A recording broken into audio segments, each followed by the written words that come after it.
Ya, kita beralih ke informasi lain. Pemirsa, rencana uji publik terkait perpanjangan izin siaran lembaga penyiaran yang dilakukan oleh Komisioner Komisi Penyiaran Indonesia terkesan dipaksakan. Selain dinilai syarat dengan kepentingan pribadi, uji publik juga dinilai ilegal, tidak komprehensif, dan tidak objektif.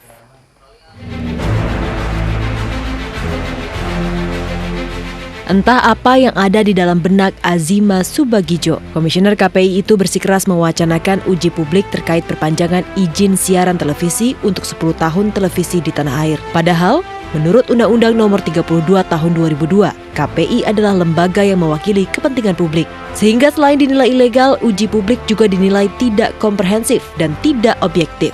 Kalau saya melihat begini, dari sejak awal saya mengatakan uji publik ilegal. Kenapa ilegal? Karena nggak ada dasar hukumnya.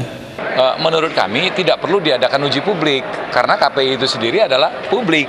Kita jangan berbicara mengenai mekanisme atau sistem, tapi esensinya dulu.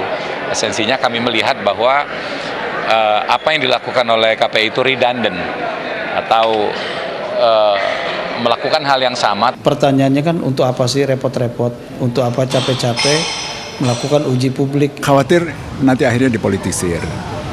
Itu mungkin sebab mengapa wacana uji publik itu pun tidak sepenuhnya mendapat respon positif komisioner lainnya. Mengenai uji publik ini, belum ada keputusan bagaimana, seperti apa.